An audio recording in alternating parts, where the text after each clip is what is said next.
Hello everyone, कैसे हैं आप सब लोग। होपफुली बहुत अच्छे होंगे, स्वस्थ होंगे, मस्त होंगे। तो आज मैं बनाने वाली थी एक तो ब्लाउजेस काफ़ी सारे, लेकिन उसमें से मैंने जो आपको सिखाना है वो बहुत इंपॉर्टेंट ब्लाउज़ था। वन डॉट ब्लाउज़ बना रही थी लहंगे का। वीडियो को पूरी ध्यान से देखना ताकि आपको स्टेप बाय स्टेप बिल्कुल समझ में आए। सबसे पहले तो ब्लाउज़ देख लीजिए आज क्या क्या बनाने वाली हूँ। तो यहाँ देखो मैंने एक साड़ी निकाली, उसमें से मैंने फ़र्स्ट उसकी फॉल जो है नीचे मशीन से लगा दी और इसके बाद मैं उसको ऊपर से हेमिंग करा दूँगी। इसकी फॉल लगा दी है, ये काम ख़त्म किया। उसके बाद जितने ब्लाउज़ मुझे बनाने हैं वो देखो, और ये वन बाय वन ना आपको शॉर्ट वीडियो में ज़रूर मिल जाएंगे क्योंकि ये सारे ही पैडेड बनाने हैं। एक ये ब्लाउज़ है, एक ये ब्लाउज़ है, दोनों ही बनारसी साड़ी के हैं। एंड थर्ड वन है जो कि लहंगे का ब्लाउज़ बनाऊंगी। और इसमें जो है डार्ट की पोजीशन दी हुई है, तो एक सिंगल डार्ट की पोजीशन इसमें दी हुई है। फ्रंट से मैं सिर्फ इस सिंगल डार्ट को ही क्रिएट करूंगी और जो इसके नीचे लाइनिंग लगेगा उसमें मैं लगाऊंगी प्रिंसेस कट वाली प्लीट्स। ठीक है, तो पूरे ब्लाउज़ को स्टेप बाय स्टेप देखिएगा। और आप कहते हैं ना कि आजकल आप फुल शोल्डर पे ब्लाउज़ बना रहे हो, आजकल आप 4 इंच की नेकलाइन पे ब्लाउज़ बना रहे हो, तो कैसे बना रहे हो। तो शायद होपफुली आपको इसमें समझ में आ जाएगा कि मैंने इसमें नेकलाइन कितनी ली है, क्योंकि मैंने नेकलाइन ली है इसमें 4 इंचेस। तो पूरी वीडियो को ध्यान से देखना।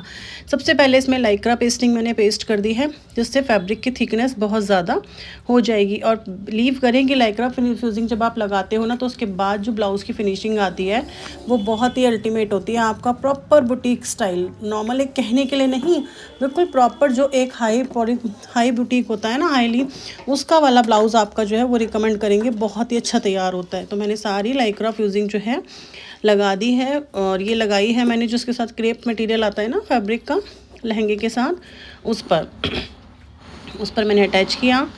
और जो ये नेट का फैब्रिक था, इसमें मैंने फ्रंट पार्ट और बैक पार्ट को अलग अलग कर लिया।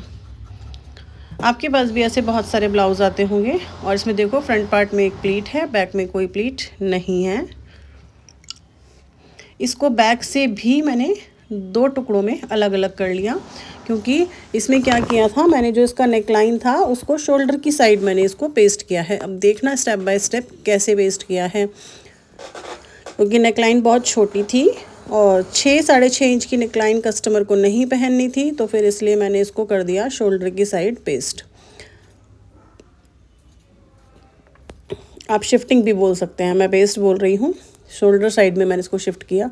तो आप ध्यान से पहले ऐसे कटिंग कर लीजिए। अब हम जब इसको देखेंगे, खोल के देखते हैं, तो हम दोनों साइड को अपोजिट कर देंगे। तो ये जो बीच में हमारा फैब्रिक बचता है, यहाँ पर हमारी नेकलाइन की कटिंग हो जाएगी और शेप हम कोई भी रिक्वायर्ड जो है वो इसमें डाल सकते हैं।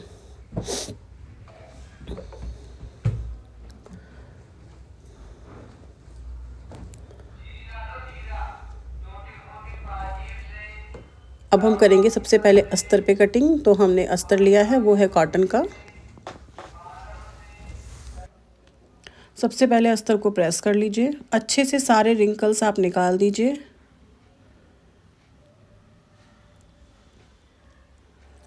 रिंकल फ्री फैब्रिक होता है, आपको कटिंग करने में भी बहुत अच्छा लगता है। और जब आपकी कटिंग परफेक्ट होती है तो स्टिचिंग ऑलरेडी बहुत ही ज़्यादा परफेक्ट होती है, फिनिशिंग सबसे ज़्यादा मस्ट होती है। मेज़रमेंट निकालना भूल गई, तो मैंने मेज़रमेंट अपने सामने रख लिया है और वन बाय वन स्टेप में कटिंग करूँगी। तो सबसे पहले मैं बना रही हूँ बैक साइड। जितनी भी आपको लेंथ लेनी है उतनी लेंथ ले लीजिए। ट्रायंगल शेपर से शेप दीजिए, इससे लाइन कभी भी तिरछी नहीं होती। 1/2 इंच मैंने इसमें डाउन किया है और ये 1/2 इंच मैंने लिया है ओपन साइड के लिए, क्योंकि यहाँ से मुझे हुक वाला बनाना है। तो ये मैंने 1/2 इंच लिया है एक्स्ट्रा, ताकि हम अपनी हुक पट्टी को लगा पाएँ। अब मैं यहाँ पर मैंने फुल शोल्डर लिया, जितना मेरा रिक्वायर्ड शोल्डर था। तो मैंने यहाँ पे शोल्डर लिया है 13 इंच या 12.5, 13.5 आप ले सकते हो। 1/2 इंच में कोई फ़र्क नहीं पड़ेगा इतना, क्योंकि मैं फुल शोल्डर पे ब्लाउज़ बना रही हूँ। फिर यहाँ पर मैंने डाउन किया और अब मैं यहाँ पर कैलकुलेशन कर रही थी आर्मोल की। तो आपको जो आर्मोल निकल के आया मेरा, वो मुझे लेना था, पर मेरे को आर्मोल लेना है। इतना ही मैंने यहाँ पे आर्मोल लिया और फिर लिया है यहाँ चेस्ट लाइन का। तो आप देख सकते हो मैंने दिया है तीरा पूरा 6.5 और फिर 6.5 ही मेरा आर्मोल आया है निकल के। और अब यहाँ पर मैंने निशान लगाया है बस्ट लाइन जो मेरी है। यहाँ पर वेस्ट लाइन का 4th पार्ट करने के बाद जितना मेरा मार्जिन है प्लीट का, उतना ऐड करने के बाद मैंने निशान लगाया। तो देखो ज़्यादा तिरछा बिल्कुल भी नहीं आता है, बहुत ही कम तिरछी लाइन बनती है अगर आप बनाते हैं। तो ये मैंने लाइन ड्रॉ कर ली और इसी पर मैं अपना ब्लाउज़ को कंप्लीट कर दूँगी। आपको इसकी स्टिचिंग वीडियो देखनी है तो वो लाइव सेशन में मिलेगी। लाइव में मैंने इसकी पूरी स्टिचिंग पोस्ट की है, आप वहाँ जाकर देख सकते हैं। ये मेरा बैक का पोर्शन कट हो गया है, यहाँ सिर्फ मुझे फ्रेंच कर्व की मदद से लगाना है अपना आर्म होल। अब मैं आर्म होल भी मेज़र करके देखूँगी ना, पूरा कंप्लीट ही आता है, कभी ऐसा नहीं होता कि आर्म होल थोड़ा भी 19-20 आया है। तो जितना मुझे रिक्वायर्ड आर्म होल था वो बिल्कुल एक्यूरेट आया है और इसी पर मैंने अपनी कटिंग को स्टार्ट कर दिया। अगर आप सीखना चाहते हैं ये वाली कटिंग तो चैनल को बिल्कुल फॉलो कर लीजिएगा, ताकि मैं आप मेरी डे बाय डे की वीडियोस देख सकें।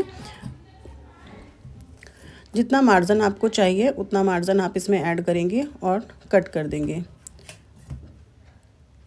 ये लाइन मैंने वो ड्रॉ की है जहाँ से मुझे फ़ोल्ड करना है, जितना कि अंदर फ़ोल्ड के लिए जाएगा। तो ये मैंने मार्जिन के साथ कर दिया। यहाँ भी मैंने नोचेस लगा दिया और यहाँ भी मैंने नोचेस लगा दिए, क्योंकि मेरे को इसी लाइन पर अपनी फिटिंग देनी है। अब यहाँ से हम निकालेंगे अपना फ्रंट पार्ट। फैब्रिक को बिल्कुल स्ट्रेट कर लेंगे। अगर थोड़ा सा भी रिंकल है तो आप उसको प्रेस ज़रूर कर लीजिएगा, क्योंकि अगर जितनी अच्छी फिनिशिंग से आप कटिंग करेंगे उतनी ही अच्छी फिनिशिंग आपकी ब्लाउज़ में आएगी। तो आपको स्टेप बाय स्टेप ध्यान रखना है कि आपको ज़रूर से ज़रूर फिनिशिंग का ध्यान रखना है। अब यहाँ पर मैं फ्रंट की कटिंग स्टार्ट कर रही हूँ। तो वहाँ पर भी मैंने लाइन को पहले स्ट्रेट किया है और आर्म होल जितना मैंने फ्रंट में लिया था, बैक में लिया था, उतना ही फ्रंट में लेकर 1/2 इंच अंदर किया है, क्योंकि मेरा फ्रंट अक्रॉस थोड़ा कम है। तो यहाँ पर आप फ्रंट अक्रॉस और बैक अक्रॉस मेज़र कर लेंगे तो आपको पता चल जाएगा आपको कितना लेना है। और फिर यहाँ पर निशान लगाया मैंने लंबाई का, जितनी मुझे लंबाई चाहिए उसमें 1 इंच प्लस कर दीजिएगा, जितनी भी आपको लंबाई चाहिए, क्योंकि जब हम प्लेट डालते हैं तो हमारा ब्लाउज़ छोटा हो जाता है। यहाँ से मैंने लिया है 10th पार्ट। तो आप बस्ट लाइन पे निशान लगाएंगे, बस्ट का 10th पार्ट डिवाइड करके। जैसे 36 है तो उसको डिवाइड कर देंगे 10 से, तो 3.6 आ जाएगा। तो जो मेरा बस्ट पॉइंट आया वो यहाँ पर निशान आएगा और जितना मैं ऊपर लगाऊंगी उससे 1/2 इंच कम नीचे लगाना है। जैसे कि आपका 36 का अगर ब्लाउज़ है ये, तो आपने 3.6 पे निशान लगाया तो नीचे वाला निशान जो है वो 3 इंच पर लगेगा। ठीक है, इस तरीके से स्केल को तिरछा कर लीजिए और आर्म होल की साइड से मिला दीजिए।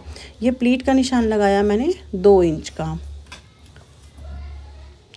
बस्ट पॉइंट पे निशान लगाया, फिर प्लीट का निशान लगाया और अंडर बस्ट, ये तीनों निशान मेरे लग गए हैं। ये देखो, ये अंडर बस्ट का निशान है, जहाँ पर हमारी बस्ट ख़त्म होती है उसे अंडर बस्ट कहते हैं। वहाँ से 1/2 इंच कम किया, इस लाइन को तिरछा करेंगे और यहाँ पे 2 इंच की हम प्लीट डालेंगे। तो इस तरीके से हमारी जो है वो प्लीट डलेगी। आप फ्रेंच कर्व को उठाइए और ऐसे गोलाई दीजिए, फिर शेप चेंज करेंगे, फिर इस तरीके से करेंगे तो आपकी प्लीट जो है ना परफेक्टली बनती है। अब जो मैंने आपको आर्म होल की तरफ दिखाया है ना, जितना मेरे आर्म होल में प्लीट डलनी है उतना निशान लगाएंगे। मेरी इसमें 1.25 इंच की प्लीट डलनी थी, 1.25 से 1.5 इंच की, तो मैंने उतनी प्लीट पे निशान लगाया। देखो, लाइन को ऐसे मैच किया, फिर 1.25 से 1.5 इंच आगे, फिर एक लाइन को फिर दोबारा से मैच किया। उसी पॉइंट पे मैच करेंगे, बस्ट पॉइंट तो वही है ना। तो मेरी जो रिक्वायर्ड शेप आ गई वो इस तरीके की बन गई। अब यहाँ निशान लगाएंगे वेस्ट का 4th पार्ट प्लस में 2 इंच, क्योंकि हमने 2 इंच की प्लीट डाली है। मैं ऐसा इसलिए बोल रही हूँ क्योंकि आपका मेज़रमेंट अलग हो सकता है। मैं अपने ब्लाउज़ के मेज़रमेंट के अकॉर्डिंग ही कट कर रही हूँ, लेकिन आपका जो भी मेज़रमेंट है वो मेरे बताए अनुसार आप कट कर लीजिएगा। अब देखो, यहाँ पर जो आई है लोबी लाइन बिल्कुल सीधी ही आई है। तो मेरा ब्लाउज़ इस तरीके से मार्क हो गया है। मैंने इधर से भी मेज़र किया, इधर से भी मेज़र किया, जहाँ पर आया वहाँ रखा और अब ये देखो सीधा कट कर देंगे। वैसे मुझे ऐसा मेज़र करने की कोई ख़ास ज़रूरत है नहीं इस वाली कटिंग स्टाइल में। अब यहाँ पर हमने बस्ट लाइन पॉइंट का निशान लगा दिया, थोड़ा डार्क कर दिया है उसको और इस तरीके से कट कर देंगे। फिर दूसरी साइड से भी जो मार्क है प्लीट का उसको भी हम कट कर देंगे। बहुत इजीली बनता है, आप एक बार कट करके देखना, आपको बनाने की आदत हो जाएगी। और सच में मुझे तो इस वाली कटिंग से बहुत ही ज़्यादा हेल्प भी मिली है और बहुत सारे ब्लाउज़ बहुत जल्दी बन जाते हैं। तो ये हो गई है मेरी कटिंग। हल्की सी गोलाई दे दीजिए, पॉइंट नहीं आना चाहिए। बस्ट पॉइंट को ज़रूर मार्क कर लीजिएगा, यहाँ पर भी बस्ट पॉइंट को ज़रूर मार्क कर लीजिएगा। ठीक है, दोनों की मार्किंग हो गई। अब हमने बस्ट पॉइंट यहाँ पर मैच किया और इस तरीके से रखा। अब आप देखेंगे आपकी लाइन थोड़ी नीचे आएगी, तो यहाँ ट्रायंगल शेपर से ही मैंने इस लाइन को सीधा कर दिया। ठीक है, क्योंकि अब तक मैंने शेप नहीं दी है आर्म होल की, अब मैं दूंगी आर्म होल की शेप। ऐसे रखेंगे फ्रेंच कर्व को और शेप दे देंगे। अब आप मेजर भी करके देखेंगे तो उतना ही आएगा जितना आपको चाहिए।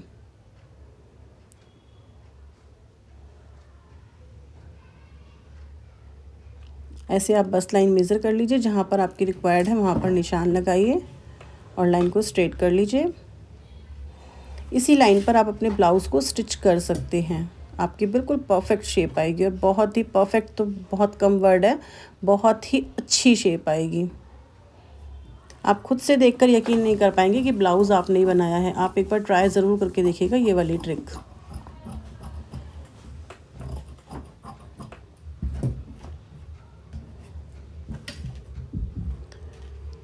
ठीक है, अब हम देखो, इसको हमने अस्तर में नहीं लगाया था, लाइक्रा लगाया मैंने दूसरे वाले अस्तर में, तो उसको मैं अब कट करूँगी इसी को रखकर, और फिर इसी से ही मैं कट करूँगी नेट का फैब्रिक। तो मैंने यहाँ पर देखो इसमें लाइक्रा लगा रखी है ना, ऐसे ही रखकर मैं कट कर दूँगी। तो टाइम वेस्ट करने से तो कोई फ़ायदा नहीं है, इसलिए मैंने आपको पूरी कटिंग प्रॉपर एक अस्तर की दिखा दी है कि मैंने ऐसे ऐसे कटिंग की है। और अब इस तरीके का मैं ऐसे प्लेस करूँगी, जहाँ पर भी मुझे जितना फैब्रिक मिलेगा वहाँ मैंने इसको प्लेस करना है और अच्छे से कटिंग कर लेना है। ठीक है, तो देखो ऐसे प्लेस करिए और अच्छे से कटिंग कर लीजिए। इसी तरीके से अपनी कटिंग को ख़त्म कीजिएगा तीनों पार्ट के साथ। तीनों पार्ट में मतलब अभी जो नेट का फैब्रिक है उसमें हमें कुछ भी नहीं कट करना है, उसमें जो डार्ट का फैब्रिक है सिर्फ वही मैंने क्लोज़ किया है, अदरवाइज़ मैंने कोई कटिंग नहीं करी है। प्रिंसेस कट की मार्किंग इन दोनों ही पल्लों में हम करेंगे, जो हमारा मेन फैब्रिक है और ये हमारा जो इनर का फैब्रिक है अंदर कॉटन का, इन दोनों में हमने प्रिंसेस लाइन बनाई है। जो फ्रंट मैंने आपको दिखाया है उसमें मैंने कोई भी लाइन नहीं बनाई है, सिर्फ जो बना हुआ है डार्ट का वही डार्ट मैंने क्लोज़ की है। होपफुली आपको बहुत अच्छे से समझ में आ गया होगा। दोनों बल्लों की कटिंग करने के बाद हमें फ़ाइनल कटिंग करनी है, लेकिन फ़ाइनल जो है वो इसको रख कर नहीं, इसको रख के तो करेंगे लेकिन पूरी प्रॉपर मैच नहीं करेंगे। ठीक है, अब मैं इनकी कटिंग तो आपको नहीं दिखाई है। यहाँ पर आप देखेंगे तो नेक विड्थ मैंने यहाँ पर भी 4 इंच की ही बनाई है, क्योंकि पहले मैंने यहाँ पर मेज़र किया कितने इंच की नेक विड्थ है। तो देखो मैं दिखाती हूँ, यहाँ पर इसकी नेक विड्थ आ रही है 8 इंच की, और इसी 8 इंच की नेक विड्थ के साथ में इस ब्लाउज़ को कट करूँगी। तो मेरे दोनों तो कट हो चुके हैं लाइनिंग। अब यहाँ पर जो मैंने 8 इंच मेज़र करी, ब्लाउज़ को बहुत अच्छे से बिठाया और नेक विड्थ चेक करी तो प्रॉपर 8 इंच आई, और जितना मेरा रिक्वायर्ड मुझे तीरा चाहिए था तो 12.5 या 13 पर हम बना सकते हैं। हाफ इंच का कोई इतना ज़्यादा फ़र्क नहीं पड़ता है। जितनी नेक विड्थ मैंने लेनी थी उतनी ही नेक विड्थ मैंने काटी 4 इंच पर। जितना आपको डीप चाहिए आप उतना डीप रख सकते हैं। मैंने एक 4 इंच पर निशान लगाया, दूसरा 10 इंच पर निशान लगाया, क्योंकि मुझे इसकी शेप बोट के साथ कुछ पान से स्टाइल में देनी थी। तो यहाँ पर मैंने फ्रेंच कर्व की मदद से इस तरीके से शेप दी। उसके बाद देखो 10 इंच पे मुझे लगाना है 10 साढ़े 10 तक, बस इससे ज़्यादा बड़ा नेक नहीं चाहिए, क्योंकि ब्लाउज़ का जो बैक लेंथ है वो है 14 इंच। तो 3 से 4 इंच की पट्टी मुझे पीछे चाहिए।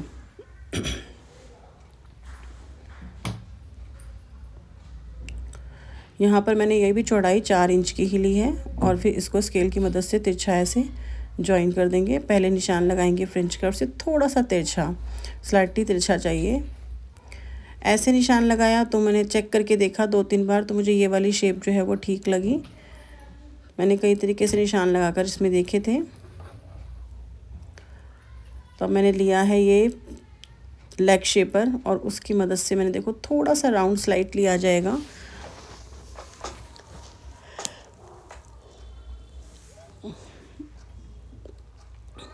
इसकी मदद से मैंने ये शेप दे दी, और इसी शेप का मेरा ब्लाउज़ बनेगा। तो ये दोनों लाइनिंग में मैं कट करके रख दूँगी, क्योंकि जो हमें थर्ड वन है जो हमारा मेन अपर फैब्रिक है वो तो हमने उल्टा कट किया है ना, आर्मोल की साइड नेक की साइड आर्मोल है और आर्मोल की साइड नेक है, तो उसे हम बाद में सेट करेंगे। पहले यहाँ पर दोनों नेक लाइन के साथ ही इसको कट कर लेंगे।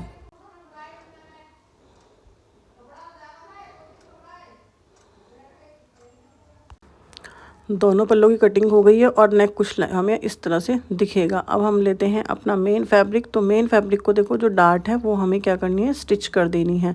और ये है हमारी स्लीव्स का फैब्रिक, जिसमें मुझे फुल स्लीव्स निकालनी है। तो मैंने इसको ऐसे कट कर लिया है, और यहाँ पर मैंने स्लीव्स की मार्किंग करी है। जहाँ पर भी मुझे आर्महोल मिला वहाँ से मैंने शेप दे दी है, और इस तरीके से मेरी स्लीव्स की मार्किंग भी हो गई थी।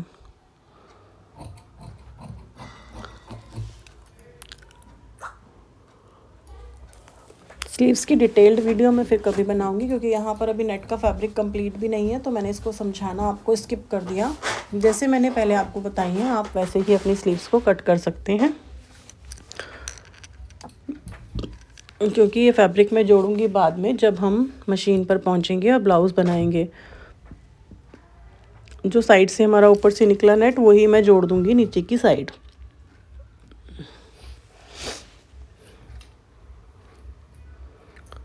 अभी मुझे लगानी है नीचे मोहरी में ये वाली लेस, तो इस तरीके का डिज़ाइन था और स्लीव्स की लंबाई बढ़ानी है, तो इसलिए इस तरीके से लेस लगानी है, फुल स्लीव्स रखनी है। अब हम मशीन पे पहुंच चुके हैं।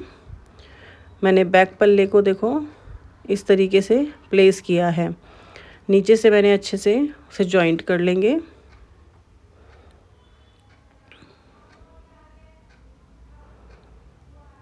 ये जो हमें आर्मोल की साइड दिख रही है वो हमारी नेक लाइन थी, लेकिन अब हमारा आर्मोल है, ठीक है।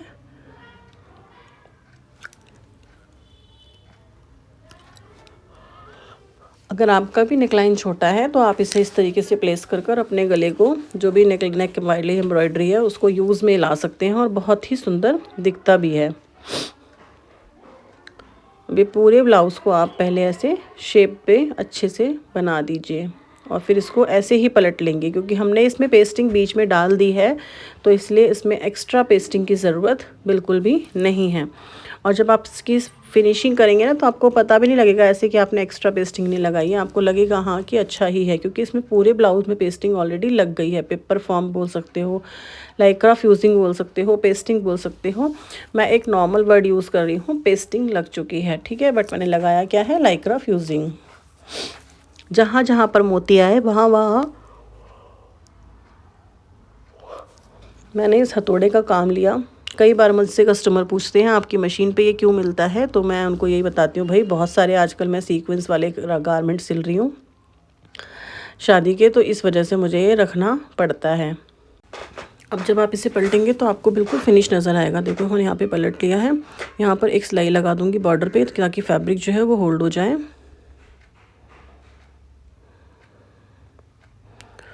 दूसरी साइड भी ऐसे ही पलट लेंगे और इसमें भी मुझे पाइपिंग भी ऐड करनी है, लेकिन वो पाइपिंग मैं अटैच करूँगी ऊपर से ही। ये हमारी हुक पट्टी और आई पट्टी का फैब्रिक है।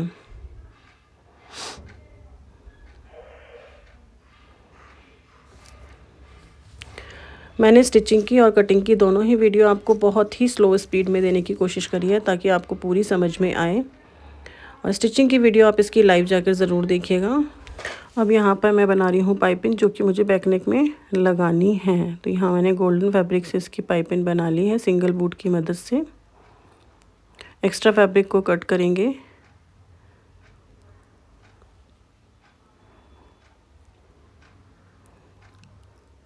और देखो कुछ इस तरीके से ब्लाउज़ जो है वो बनके हो गया है रेडी।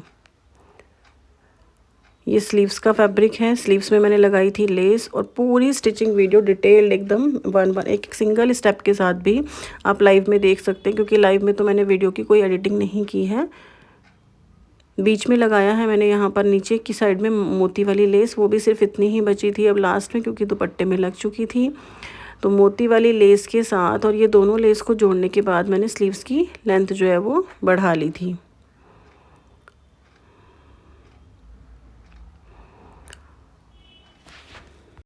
ब्लाउज़ की फिटिंग पहले से हो चुकी है, अब स्लीव्स को अटैच करेंगे। जॉइंट से जॉइंट बिल्कुल मैच करना चाहिए, बिल्कुल ध्यान से इस जॉइंट को मैच करेंगे, क्योंकि अगर जॉइंट आप मैच नहीं करते ना तो आपका जो ब्लाउज़ हो पीछे की साइड खिसकता है, तो इस बात को ज़रूर ध्यान रखना है। और फाइनली मेरी स्लीव्स भी अटैच हो गई है। बच्चे स्कूल से आ गए थे तब तक, क्योंकि ये ब्लाउज़ मुझे 1:30 बजे तक कंप्लीट करके देना था। तो फाइनल देखो इसकी लुक जो है कुछ इस तरीके की आई है। नीचे मोती की लेस लगाई है, सिंगल डार्ट को कंप्लीट किया है, बैक का लुक ऐसा कुछ आया है। अभी ऊपर यहाँ पर डोरी अटैच होंगी। आपको इस ब्लाउज़ की कटिंग स्टिचिंग कैसी लगी है कमेंट करके ज़रूर बताना। अच्छी लगी है चैनल को सब्सक्राइब करना, लाइक करना, शेयर करना। राधे राधे। फिर मिलती हूँ एक और भी लाइव वीडियो देख लीजिएगा, इसकी पूरी स्टिचिंग प्रॉपर आपको मिल जाएगी। नेक्स्ट वीडियो में फिर मिलेंगे। Bye bye, take care, Radhe Radhe.